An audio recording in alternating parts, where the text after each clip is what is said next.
Welcome to the Positive Sports Podcast. I'll be your host this evening, Ed Montana.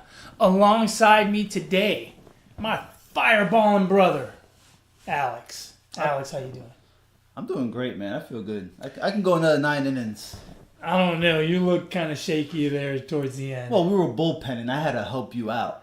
I had no control today. That was fun. I must say that was fun. So in case you guys wonder what we're talking about, my son and I, we go to the cages about once a week and work out a little bit. We dragged Uncle Alex along today, and so Alex and I, it's obviously it's for my son. So, we pitch to him and do soft toss and off a tee and throw him ground balls and just all kinds of crazy little drills and whatnot in the cage. And he might have to wear steel toes next time because he took one off the toe. That looked like it hurt.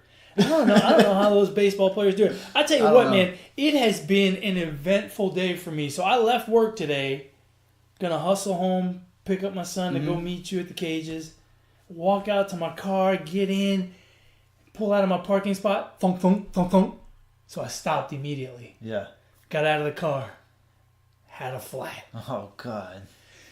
Now, we were watching the Formula One race yesterday. Yes. I'm ready to be on one of those Formula One teams. Not with the flat tire. Dude, you should have seen me change that tire. I changed the tire in like 10 minutes. And 5 of those minutes was getting all the crap out of my trunk into the back seat so I could access the spare tire. I'm ready. I don't believe that. You can't change a flat that fast. Dude, I'm good. I gotta see it to believe it. Well, I'm not getting another flat. What's worse, getting the flat going to work or getting the flat coming out of work? It's got to be coming out of work. I mean, your mind is already, like in your case, your mind was already get home. I had somewhere to go. Right. But even if you didn't. If I didn't have anywhere to go, it's worse on the way to work. Really? And like, it sucks. I don't know about you, but I am an A to B driver. So in the morning, I leave the house with a cup of coffee in hand, and I am going to work. I'm not stopping at Chick-fil-A for a chicken biscuit. I'm not stopping for gas. I'm not stopping for anything. I am going. And that's just the same thing on the way home, right? I leave work. I'm not stopping at Best Buy to look at anything. No. I am going home. Then I'll go back out to Best Buy. So I rarely, if ever, make a stop on the way. So if I have to make a stop, I'm usually a little grumpy, especially when I was going somewhere. Yeah, I would have to say, like, for me, it would be coming out of work. I mean, the day's over. Even if you're not gonna do anything or go anywhere, you're gonna go home, crack open a nice cold Capri Sun. I mean, You're still drinking Capri Suns? Oh yeah, big 40 ounces of them. Hey man, so let's get into it. Wait, what are we getting into? I don't know. A whole heap of trouble. Yeah, well, usually that's the case. We let off with baseball. Let's go into some more baseball. The World Series. The World Series. Finally, we get our matchup. The Dodgers dispose of the Brewers in 7 games. The Red Sox took care of the Astros in 5. What did you think of that Red Sox-Astros? Was that... I mean, obviously we know that I've been just chomping at the bit to get to the AL playoffs. Yeah. I felt it was a little anticlimactic. The games were good, but I guess I was expecting 7. I wanted 7. I wanted that matchup to go all the way through.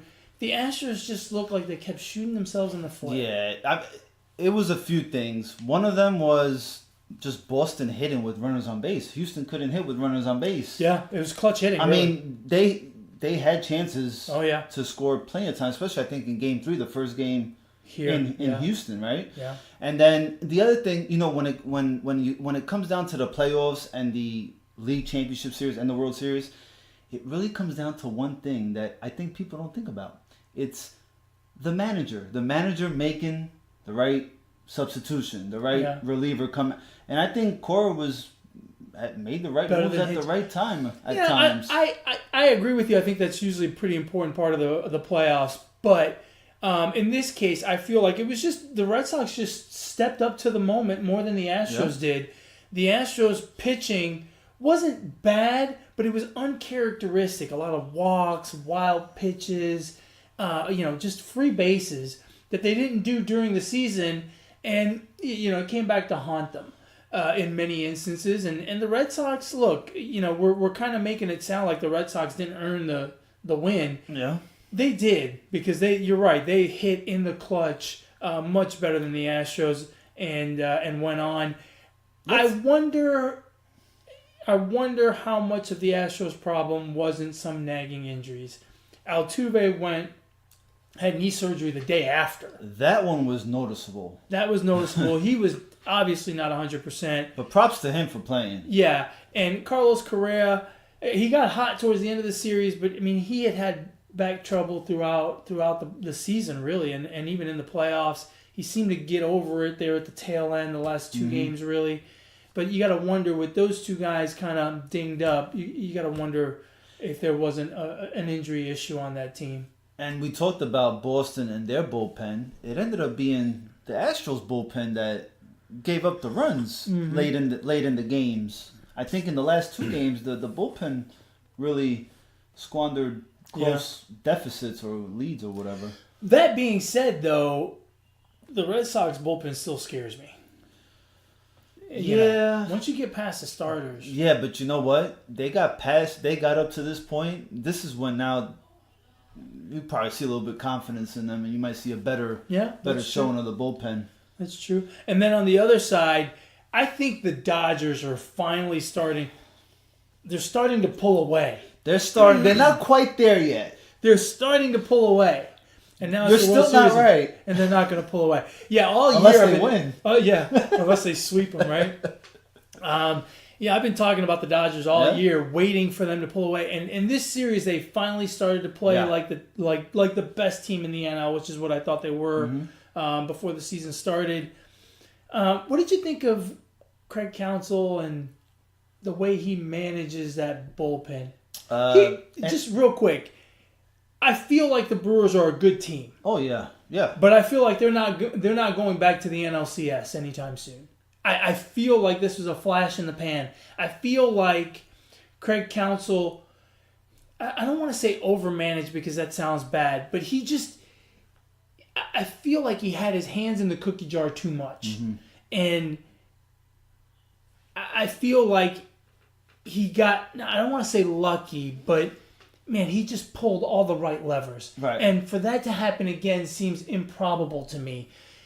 I don't know that they're going to get back. And I know I asked you what you thought, and then I told you what I thought. Yeah, so screw what Alex thinks. So I'm sorry. I apologize. But what did you think of it?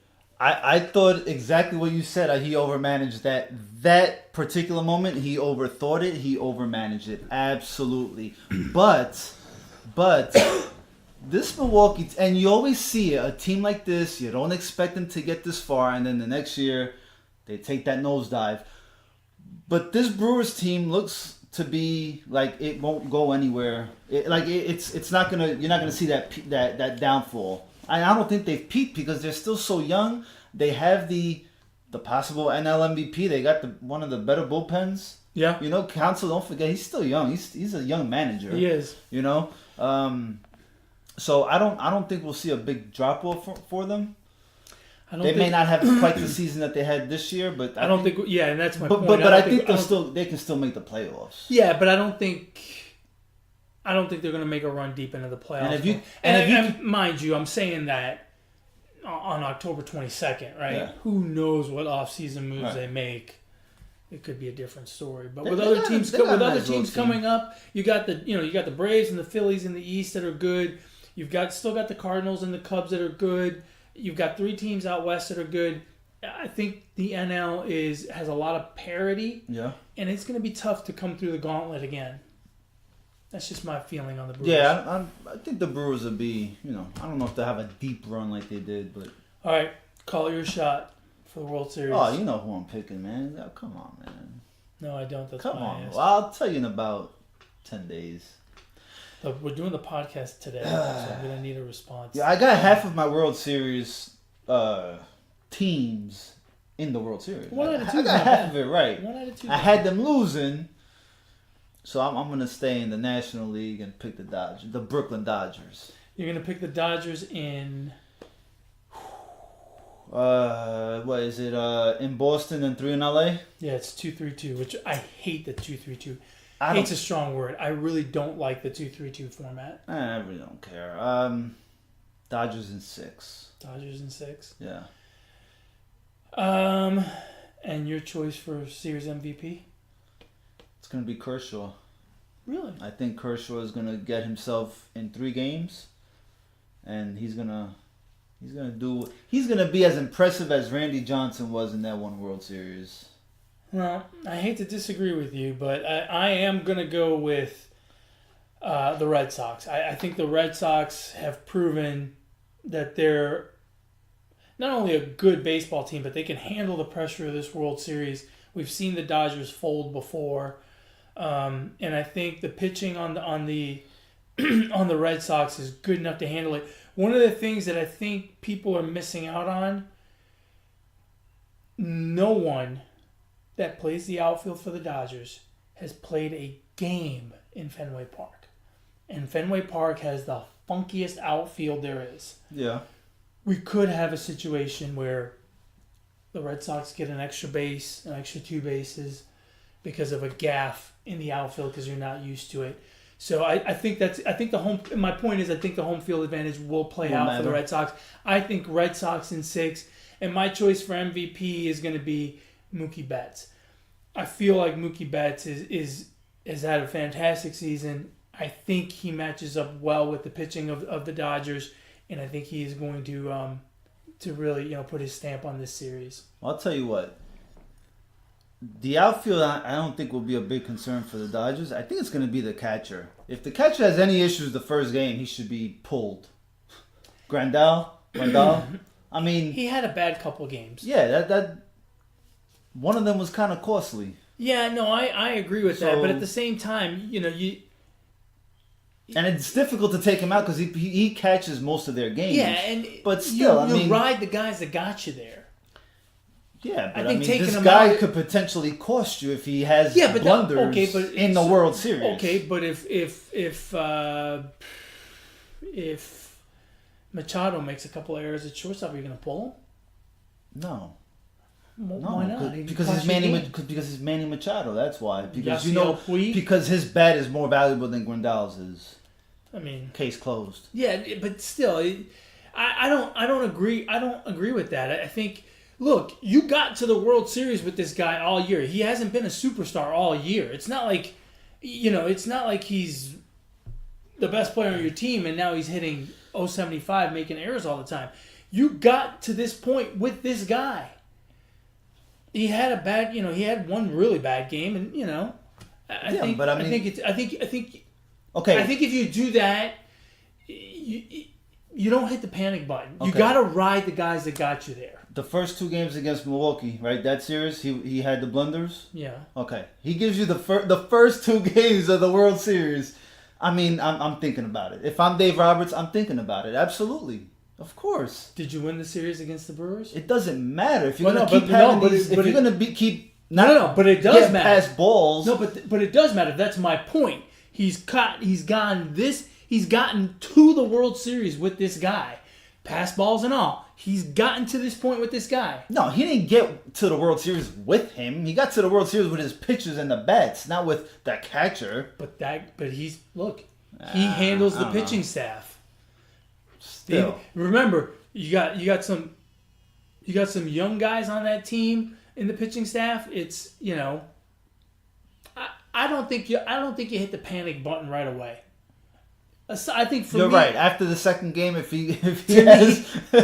me, good managers and especially at this stage of the season, you got this far with this team. You keep riding this team unless it's something dramatic, right? Like an injury or something. What's your biggest story? What storyline are you looking forward to? Because I think there's many in this World Series. Give me one of your. As much as David Price probably wants it to go away. If he struggles, that storyline is going to pop up again. I mean, everyone and their mother knows that he went 0-9 before he finally got a win in the playoffs because they couldn't stop talking about it. Yeah. And so, is it truly a storyline? No, I don't think so. But the media sure is going to make it a storyline. Oh, yeah. I mean, they're going to talk about it nonstop when he pitches, and it's just ridiculous. He's pitching game 2, I believe. I believe so. Right? Sale Kershaw game 1. Provided that Sale doesn't get another infection from his belly button ring. Oh my God. That story cannot be true. God, Show us your belly button ring. I hope that's not true. Come on, Ed. Don't you have a belly button ring? That would have been my first question to that guy. That is going to be the biggest storyline. The belly button ring. I thought that was hilarious. It's obviously not. There's no way. There's no way. There's no way, right? I think they're just poking fun at... They're making fun of the media because the media's going to make it... Chris Sale's just having some fun. Chris Sale's not a... he doesn't particularly like talking to the media, and sometimes he just kind of deadpan stuff like this. I think the biggest storyline for me that I'm looking most forward to, which I think should be everybody's, is in a World Series, is Manny Machado against the Boston Red Sox. That is... Yeah. That's what I'm looking forward to. Yeah, I take it back. That's going to be 4 games in Fenway. He's going to get booed mercilessly. Oh, man, that's going to be... Because I think they truly hate each other. Speaking of which, that play at first with Aguilar, was it an accident? Mm-hmm. Was it a dirty play? Mm-hmm. Or was it a dirty player? Dirty play. So you don't think Manny Machado's a dirty player? No, I think he just wears his emotions on his sleeve, and he's just emotional, and that's just the way he is. I think that was a dirty play. It was so obvious because Aguilar already had the ball, Machado already touched the bag with his right foot, and it's obvious he dragged. I mean, who the hell does that? I think Machado's a dirty player. See, you're acting like the media now. You're trying to stir something up. No. No, and I don't like saying it because as a player, aside from that, I like Manny Machado. Mm-hmm. He's a incredibly gifted shortstop. That bunt with 2 strikes in Game 7 was a stroke of genius. And if you look at it, I mean, ballsy. He put down just a perfect drag bunt. But look, there's just too many incidents. 1 or 2 dirty play. Yeah. 4 or 5 dirty player. He had 2 hard slides in the second base earlier in that game. One of them where he grabbed Arcia's foot. Yeah. You know, he had the dirty slide earlier this year against Boston into Dustin Pedroia. I just... What is it with the Dodgers base runners trying to take out shortstops at second base? Chase Utley. Yeah, I don't know. I don't... Yeah, I think he's just... emotional. He gets amped up. I think he takes things real personal too. You know. Hey man, break a bat. Yasiel Puig's that gone hurts through too much. 20. Yeah, but you get a batches. splinter on your thigh, dude. He's got to play third base. He can't be breaking bats. He's playing shortstop, right? Well, whatever. Still, you know what I mean. Does he stay in LA? Yeah, I think he likes it there. Yeah, I think LA likes him. I think LA is going to pony up and give him a big fat contract. And I think they should. I agree with you. I mean, he stays in LA. That's a good infield if you ask me. Yeah, at least on the left side. What do you do with Seager when he comes back? You tell him. Play second. Play second. Who plays second now? Dozier. Oh yeah, he was a rental basically. Or play first. Who plays first for them? Exactly. Oh, Bellinger? No, Bellinger plays center. Put him at first. Yeah, I think you could probably do something. Or you can trade Seager. I mean, I'm sure his values. You get something for him. I agree with that. I mean, getting something for him. I don't know that I agree trading him, but yeah, I like Turner and Machado right there, shortstop. And that is a solid side. Yeah, Turner's got to shave off that beard. It's just too much. Doesn't he look like Teen Wolf? I don't. He looks like Teen Wolf, dude. Michael J. Fox. He looks like he's on fire. Is what he looks like. I mean, it's too much. It's too. Is that you think that's natural? I mean, it's too freaking orange to be real. I don't know, man. It's just I mean, it looks like he put a freaking whole thing of paprika on. That is kind of orange, right? It's too orange. It almost doesn't look real. I don't know. That's a good question. I think we should. Investigative minds want to know. Yeah, we should act like media and pose as media and go into their bullpen. Maybe we should break out the video camera. That's right. Like a little camcorder. Ooh. So so the NBA started this week. Was it the NBA? It was the NBA / UFC / boxing. There was some haymakers thrown. Look, I mean, I think the NBA did that on purpose so that people will start buying the fourth quarter of basketball games. fucking genius. That's The NBA genius. said, "Hey, psst, psst, how about a little fight? We won't suspend you for too long." Look, I mean, it sounds ridiculous. This is right? the conspiracy theorist in you. I'm saying it before you say it. It's ridiculous to think that that's what happened, but those suspensions are pretty light for what that was. I thought so too. Especially for Ingram, because Ingram already got his second technical, right? I think he already. No, he only got one technical. Oh, and then he got the technical again Yeah. for. I mean, he went to sucker punch somebody. Well, whether it's a sucker punch or not, the fact that he threw a punch was bad. And I think if I'm the NBA, right, which I'm not, Rondo gets 4, Ingram gets 4, and Chris Paul gets 3. Maybe even 4, 5, and 5. What did they get? Wait, Paul and Paul Rondo. got 2. And Rondo got. Rondo got 3, and Ingram got 4. So Paul got 2 for throwing a punch. Rondo got an extra game for spitting, Right. and Ingram, I guess, got an extra 2 games for instigating, starting the whole melee. You know who should get 6 games is LeBron James. How the hell are you gonna go and hug and consolidate the freaking enemy? Consolidate. Yeah, you know what I meant. English not my best subject, but I speak it very well. Thank you very much. English is my 14th language. Seriously, how the heck are you gonna go and console CP3? Dude, your teammate. Why don't you go stick up for your teammate? And you know what was amazing about that whole fight? Lance Stevenson was the smartest guy out there, because when he, right after Ingram pushed Harden and the ref called the technical, Ingram went to get in the ref's face, and Lance Stevenson is the one that came and grabbed him because the Rockets were coming over too, and he pulled him away. Lance Stevenson was the peacemaker, was the voice of reason. Who would have thunk it? Fuck, man. Hell froze over. Yeah. I think I saw a pig flying earlier.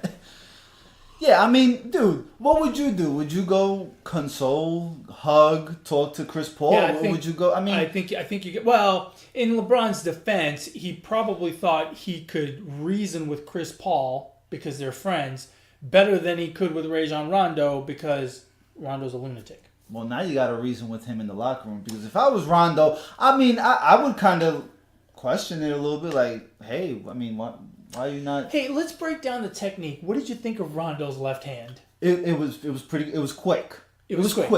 It was quick. But Chris Paul seemed to be a little quicker because he kind of leaned back a little bit. I thought he absorbed the punch well. He did. He did some boxing when he was younger, I think, because as fast as he leaned back, he threw a haymaker uppercut. Yeah. That it looked like it landed a little bit, but not clean enough, because it didn't really shake up Rondo. I was disappointed with Chris Paul. And you and I had this argument on yesterday after the day after, and I'm not sure that Rondo spit on him. This is what I mean. I think that if someone spits on you, you punch them. You don't point at him and then mush him in the face. I think that what Rondo did was he spoke. He had a little extra saliva. Dude, what are you doing? You just spit on me. Sorry, bro. Don't spit on me. Hey, don't mush me in the face. But you know what I mean? Like, I feel like, I mean, yeah, we've all seen the close-up video and you see, like, the droplets of... But I don't think he actually... You know? No, but he did a good job of kind of playing it off. I mean, you can see his cheekbone just like coming like... And then Chris Paul's like, look, dude, if you're going to put your finger in his face and then mush him in the face, you may as well punch him. Well, no, because punching him cost him games. Maybe It a cost you little an mush. extra A game. little mush, you know. The mush cost you 2. A punch would have only cost you 1 more. I mean, you know, the NBA is soft.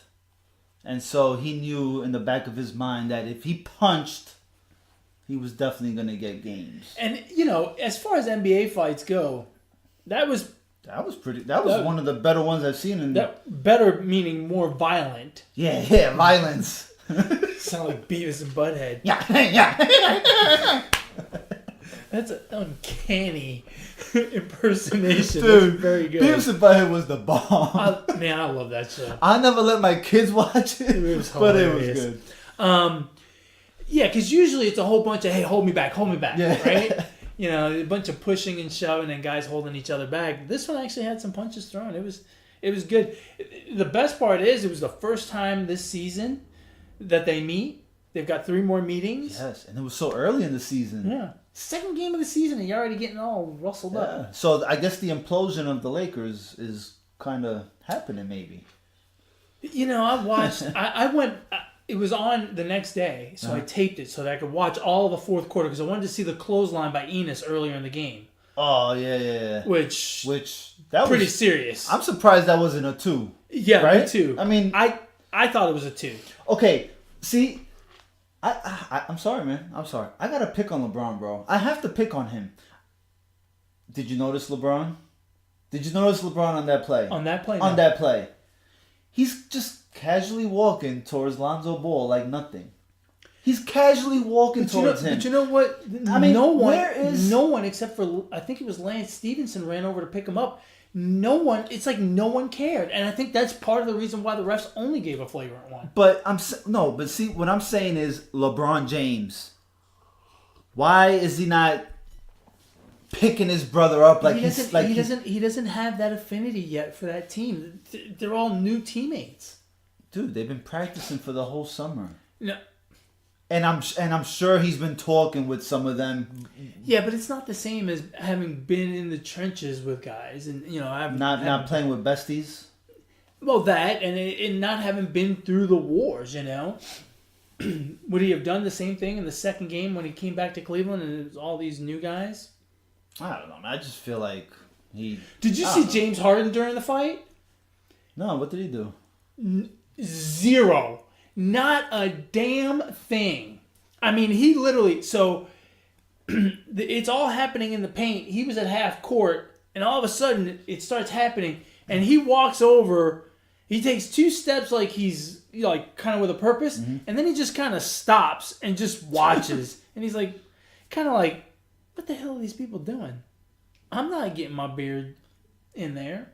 Yeah, nah, he doesn't want to mess up that beard, bro. I mean, it's perfectly trimmed and shaped. But anyway, it's pretty sad that That's first week of basketball. That's what the we're talking. highlight? That's what we're talking I about. know, what the hell else has happened? I don't even know. Well, look, again, it's early in the season. There's just not much going on. Trae Young dropped 35 in a losing effort. But No, didn't they win yesterday? They won yesterday. did they win? They I won. thought they lost. I don't know why I thought that. Anyway, whatever. I'm not sold on Trae Young. I don't care if he did drop 35. Yeah, I think he's gonna. it's still I think he's early. gonna struggle. Just one man's opinion. Yeah, it's too early. I mean, I guess the biggest game, if we want to talk about an actual game, maybe was the first game of the season, but it wasn't even a game. The Sixers and the Celtics. The Celtics just proved to be a little too much for them. The Celtics look good. Yeah, It's just a lot of firepower. it is. It's too much firepower for one team. I almost think they have to get rid of some of it.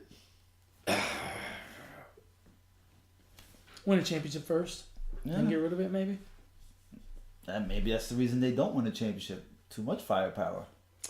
Too many roles. But they've got a great coach to deal with that. So Yeah. I'm not worried. So we're watching the Giants and the Falcons, and these are supposed to be 2 pretty high-powered offenses. Not They were supposed to be. right. They are. I mean, when you look at the both teams, they have an offense that can put up 30 points. No, I mean the Giants can't. We know that, but they can because they They were supposed to be more high powered. They have skilled position players that can make it happen. Both teams. They were supposed to be, yes, but they're not proving to be that. Are their defenses any good? Their defenses suck. Yeah. And it's a 0-0 game with like 8 minutes left in the second quarter. This is horrible. the offenses were supposed to be good, but they're not. Maybe their defenses are just that good. It's 0-0. They're Yeah. both shutting each other out. No, I think, both of these teams, Atlanta because of injuries, the Giants because of I don't know what.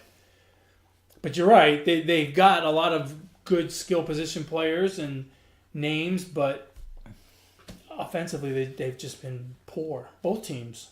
It's just funny that they put up a lot of points against other teams. Atlanta has been quite the disappointment this year. I know their record is like what, 1-4, 1-5, 2-4. 2-4. Atlanta has been as disappointing as Kansas City has been. Surprising? Maybe not surprising, but good. I mean, I would say surprising. I don't think we thought. I don't think we didn't think they were going to go 5-1, but we didn't think they were terrible. 6-1. 6-1. We didn't think they were terrible. We didn't think they were bottom feeders of the AFC West. No. I mean, we thought Atlanta was going to be, Yeah. fighting the top of the NFC South, and they're at the bottom. And Kansas City, we thought was, possibly going to win that division. It was going to be tough. They're kind of running away with it right now because they've played so well. So it's not as not big. running away. San Diego. No, not entirely. But my point is, we thought that they were going to win the division in a close race, but now they're actually playing as one of the top 3-4 teams in the NFL.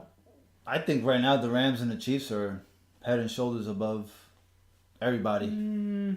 Everybody? Everybody. New England? Everybody. New England beat Kansas City. Yeah, New England put up 40 on them, so that means that they can beat them. I'm not sold on the Patriots.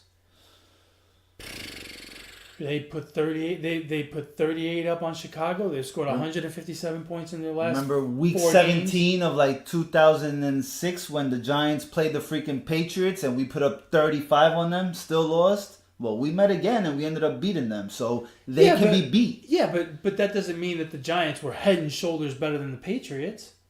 No, but they can but this Kansas City team is better than that Giants team at that time. You think this Kansas City team is head and shoulders better than the Patriots? Yes, absolutely. Good Yeah. grief! What are you smoking? What, have they been as convincing? The Patriots haven't been that convincing to me. The Patriots have scored 157 points in the last 4 games. And They got off to a slow start, but they put 38 up on a really good Chicago defense. They beat the same Kansas City team that you're talking about. Yeah, but they it's not beat like, them. Yeah, but it's not like they beat the Chiefs how they beat this great defense of the Bears. Right, but to say that the Chiefs are head and shoulders better than a team that beat them, I think is kind of ridiculous. I don't think it is because when you're kind of ridiculous, dude. When you look at their offense, it's way better than the Patriots' offense, and the defense is even coming around, which nobody saw that coming. Right, and the Patriots beat them. Okay, but it doesn't matter. Did it matter when the Patriots beat the Giants week 17, 38-35? But again, no, it doesn't matter. But the only reason, hold on a second. The only way it matters is if they play again in the playoffs and they have to go to Foxborough and play the refs. I mean the Patriots. Hold on a second. What I'm saying, I'm not arguing that they're better than the Chiefs or not better than the Chiefs. I'm arguing that your statement that the Chiefs are head and shoulders better than the Patriots is ridiculous when the Patriots beat them. 6-1, and the way the Chiefs are playing is way more impressive to me than what the Patriots have shown me. So I don't care if they won head to head. That doesn't matter to me. That's a crazy. It doesn't matter. Plus, that was way early in the season. That was like week 3. Ago. What was it? 2 weeks ago? It was early. Well, it was earlier. Dude, there's only been 7 weeks in the season. Well, it was early. It was way back in the beginning of the season. This is still the beginning of the season. No, I mean, I think the Chiefs and the Rams have shown that they're the 2 best teams in the league. I won't necessarily disagree that the Chiefs are the best team in the AFC. I don't, but I think that if they play the Patriots 10 times, it's going to be 5-5. And home field advantage is going to be a big deal. Yeah. And right now the Chiefs have it because of the record, but if they end up in a situation where they're tied, it's going to go to the Patriots with head to head. The Rams don't just look unstoppable; they look scary. scary unstoppable. Now, see, to me, if you had said the Rams are head and shoulders better than anyone else in the NFC, I'd say, yeah, you're right. But I can't say that the Chiefs. But I'm not even sold on the Rams. Like if the Chiefs, I'm not even sold on the Rams. If the Chiefs had shit the bed against the Jets, and then you said they're head and shoulders better, I'd be like, okay, the Jets are 2-4. The Chiefs had a bad week. The Jets had a good week. Okay, the Chiefs are probably head and shoulders better. But when you're talking about the Patriots 4-2 looking pretty darn good, I mean, I think you're crazy. I mean, they just haven't been. I think they haven't been impressive to me. I think your head's too tight. No, it's not. But I'm just saying they're not impressive to me. The Chiefs are impressive. Did someone mess up the little no, thing? It's and fine. put it on too tight? Maybe because that's why my hairline's all jacked up. That's what it is. I gotta loosen this thing up. That's what it is. Maybe that's why you're losing your hair, is because you always wear a hat. I never wear a hat. Could be. All the Not freaking never. hairspray I used to put on when I was younger. I almost never wear a hat, and I have hair. Yeah, I don't know. Dad's got hair, and Dad doesn't wear a hat. Yeah, he's got hair back here. Yeah, his is running. But I mean, in all fairness, he's 70-something. I guess I'll cut him some slack. You know who's really gone in the tank are the Jaguars. Yeah. Good grief, they look terrible, and you know, the defense is not doing it for them. They don't have a running game, which is what that offense is built on, which means you got to depend on Blake Bortles, which means you got Blake Bortles at quarterback. Did you say the running back? Huh? Did you say running back? Well, The running back is out. Yeah, that's the problem. Oh, okay. That offense is built around a running right. game because you don't trust Blake Bortles. But Fournette's out. Who's the guy they picked up from the Browns? Carlos Hyde. Hyde. He wasn't quite ready to play. They picked up Jamal Charles. They released him They today. released him, so that's the end of that. So an offense that was built around a running game doesn't have a running game, so it depends on Blake Bortles, and they have Blake Bortles at quarterback. There's your problem. I wonder how the guys in the locker room, especially the defense, feels about Ramsey talking all that noise and not really showing up to play. DeAndre Right? Hopkins, man, Oh, Just abused him. owned him. And, Tyreek Hill did too. Yeah, He talked all that junk about, he's a Pro Bowler. He made it, on special teams. There you go. When you look at common opponents between the Patriots and the freaking Chiefs, the Chiefs manhandled the Jaguars and the Patriots lost to them. Still doesn't make the Chiefs head and shoulders better than the Patriots. Sure it does. The Chiefs are head and shoulders better than a lot of teams. Patriots not one of them. You said But, you're not sold on the Rams? Why not? I don't know, man. There's always that team in the NFL. Like, I think last year was the Jaguars, right? They looked good. The defense looked great. Obviously, they don't have the offense that the Rams have. But I don't know, man. It always happens to a team that has a 14-2 record, 15-1, or that is playing lights out like this, and they end up just falling flat on their face. I would agree with you, except for the fact that, I think they were that team last year. They were the surprise 11-5 team, and then in the playoffs they kind of fizzled. But this year, they've got that experience under their belt, and I think they're for real. And they're good on both sides of the ball. Yeah, they are. So, They're good. And and who's going to challenge them in the NFC? The Vikings? The Vikings got to straighten some stuff out. The Saints really are the only true. No. Well, The Saints the are Saints good. the Saints are good, but I'd take the Rams. Would you? Yeah. And then you've got who else? I don't know. Carolina looks good. Philly, if they can get their act together. That was hard. They're beating the bad teams, and they're losing to the good teams. Yeah. And they're blowing leads against a good team too. I saw a stat going into this week, so not counting this week's game. They had the most favorable opponent record. Who? The Eagles. The Eagles? Of the teams they had, the records of the teams they played was the lowest for anyone in the NFL. 12-22. Well, And yet they were only 3-3. Yikes. 3-3 or 3-4? Now they're 3-4 because they Oh, lost. right. Okay, you're saying before that. Before that, yeah. Yeah, Isn't I that don't- something? Yeah. Did you see what do you think Amari Cooper's worth if you were to trade for him? Not a first rounder. They got hosed. The Cowboys got hosed. By the way, you've been spot on the freaking Cowboys. I mean, they're on pace for 8-8, and they're alternating wins and losses. It's funny. They took that Jaguars defense and hung 40 on them. They ran them up and down the field. Ezekiel Elliott got 6 carries yesterday. What are they doing? What is Jason Garrett doing? I do not like complaining about coaching because I feel like the players are the ones that play the game. The coach, I know the coach does a lot, but the players play the game. Football, probably more than in any other sport, is where the coach really has an influence because of the play calling. Good grief. What was Jason Garrett doing at the end of that game yesterday? He's got 1 timeout and 28 seconds. He throws a little dink pass over the middle. And instead of spiking the ball, he gets the first down. Instead of spiking the ball and taking a shot at the end zone, with 1 timeout in his pocket, he runs a little running play, one of Ezekiel Elliott's 6 carries. He runs it up the middle to get 3 yards closer and then calls a timeout so that he can kick it at the buzzer. In a game that he's down by 3, take a shot at the end zone, for crying out loud. Play to win the game. You play to win the game. Apparently, Herm Edwards did not make a phone call to the Cowboys sideline yesterday. What was Jason Garrett doing? He's old. Because he's not. No. Seriously, he's old school minded. Because all these other young coaches, like Mike Vrabel yesterday, and I think other coaches like Sean McVay, I think they would take chances to win the game.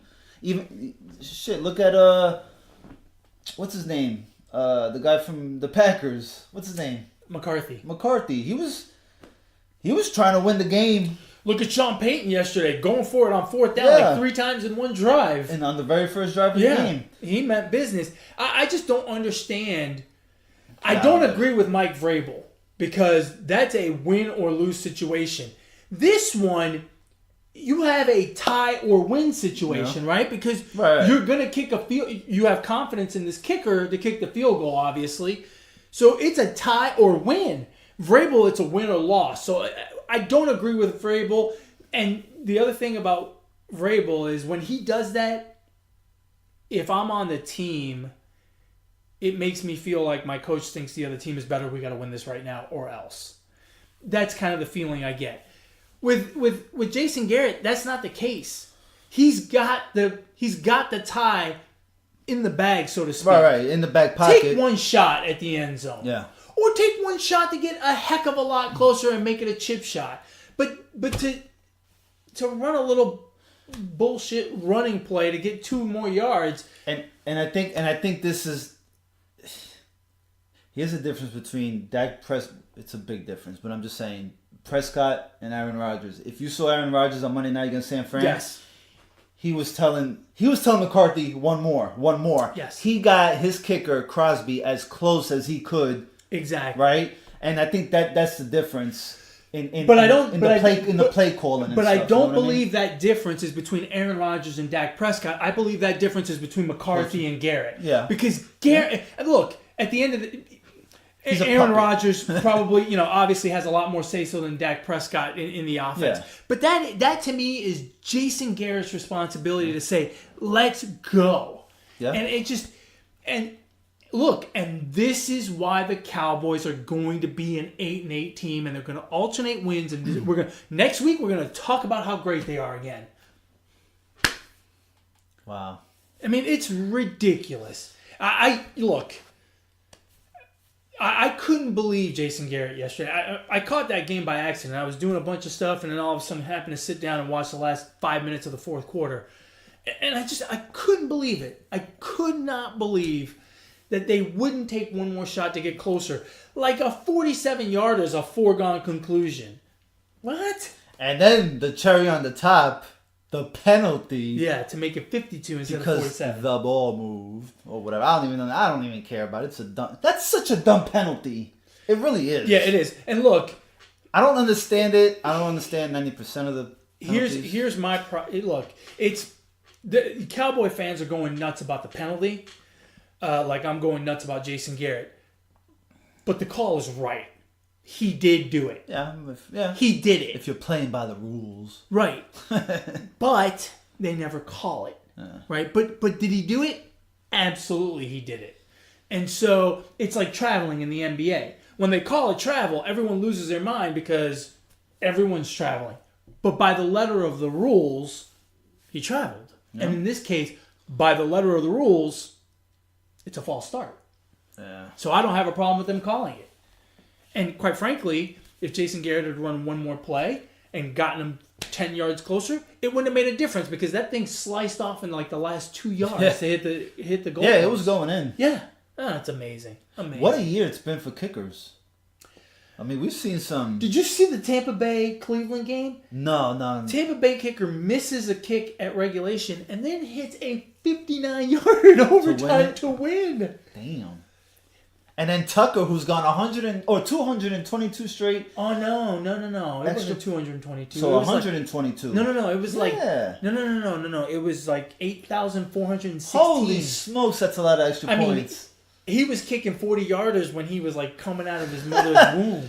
He came out feet first. Yeah, he came out feet first. Kicked the doctor right through the uprights. I couldn't believe that. And of course, I mean, I'm sure the announcers have done it before, but this announcer said it right before he kicked it. Should the announcers be prohibited from saying this before a kick? Not if you're a New Orleans fan. True. It's a shame, too, because that was a good game. I would have liked to see overtime. Yeah. Not to mention, I am rooting for numerous ties. The overtime thing is ridiculous this year. We almost had... We had one. We almost had two more. Well, the Browns have almost had them all. The Browns are looking to play 22 games this year, not 16. Jeez. Yeah, I don't want to see ties. Screw that. I don't know. I don't want to see ties. It's just boring. It's boring. I want to see it. I want to see it because I want the NFL to explain to me why a 10-6 team gets into a playoffs over a 10-3-3 team. Because to me, the 10-3-3 team is better than the 10-6 team. They won't know how to. They don't know how to explain a freaking penalty. They're not going to know how to explain that. They still haven't finalized that whole catch thing. I'll tell you who's a good follow on Twitter. Who's that? Des Bryant. Oh, man. Because, he's trolling the Cowboys. So he's watching the Cowboy games. You can tell the guy's dying to get back out on the field. I kind of feel bad for him, but I don't. Some of it's pretty funny. And he keeps going on and on about the catch rule. And at the end of every tweet, when he makes a comment, he goes, by the way, mine was a catch. The NFL said so.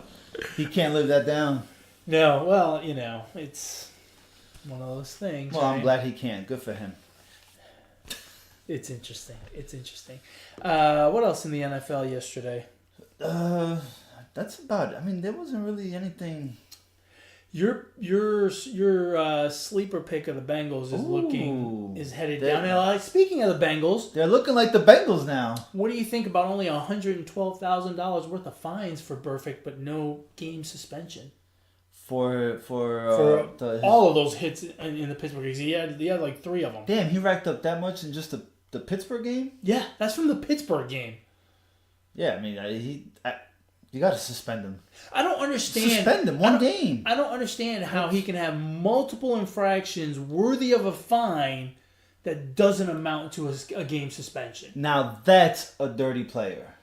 Oh, yeah. That is a dirty player. There's no other way to slice that pie. I mean, well, his hit count of dirty plays is in the 20s, right? Yeah. It's not like Manny Machado. Manny Machado's is like 5 or something. So yeah, I don't understand how they don't. What does he have to do to apparently to he's got to spit on somebody or punch someone in the face. Jeez. I mean, quite frankly.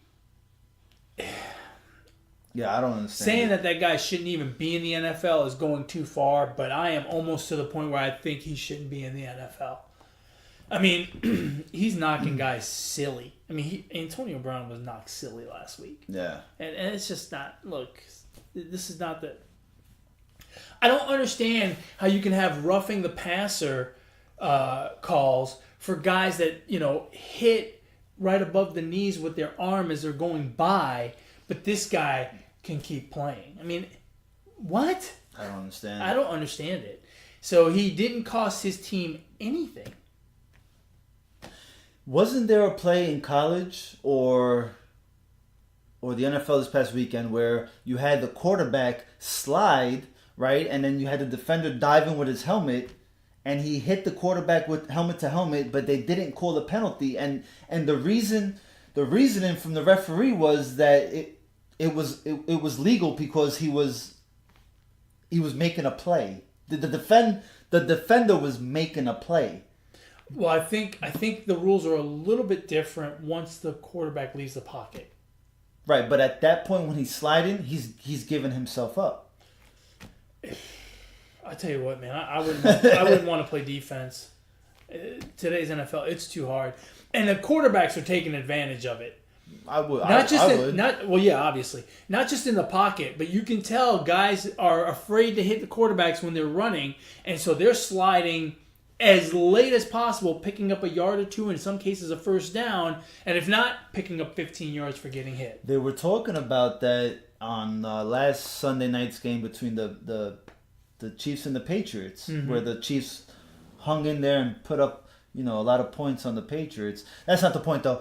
And where they lost that game though, right? Yeah, that was the game. That was the game. Not what's important. What's important is what I'm about to say. Oh, my bad. Did you see the play where Brady ran it in for the touchdown and the defender, the linebacker, or the lineman was about to, and he said he was scared to hit him because I'd be especially afraid to hit Brady. Oh, but you breathe on him. Now Cam Newton, you can get a shotgun and shoot Cam Newton and not get a penalty. I'll tell you what they do to that guy is unfair. And I'm talking about what the NFL does. I agree. Because they let a lot of BS happen to Cam Newton. Cam Newton and he's been taking hits for years. Yeah. But, I mean, Tom Brady, I would personally, I wouldn't tackle Tom Brady. No. I wouldn't tackle Aaron Rodgers either. That's crazy. Now, Ben Roethlisberger, Cam Newton? Right, because he's shown that he can take a hit. So it's okay to tackle him and hit him. Eli Manning, not touching him. But then again, he goes down on his own. Well, yeah. And the freaking offensive line just lets it happen. Yeah. So they're like, hey, if the offensive line doesn't care about the freaking quarterback. Yeah, I mean, with so many guys getting to the quarterback, all you got to do is give him a good shove. And oh, my God, we're in the red zone. Holy cow. That's Giants awesome. are in the red interception right here. Stop it.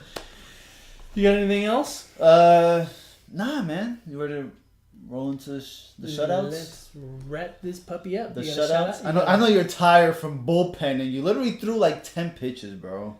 Dude, I do it all the time. All right, let's see. My shoutout goes to Jokic, the center from Denver.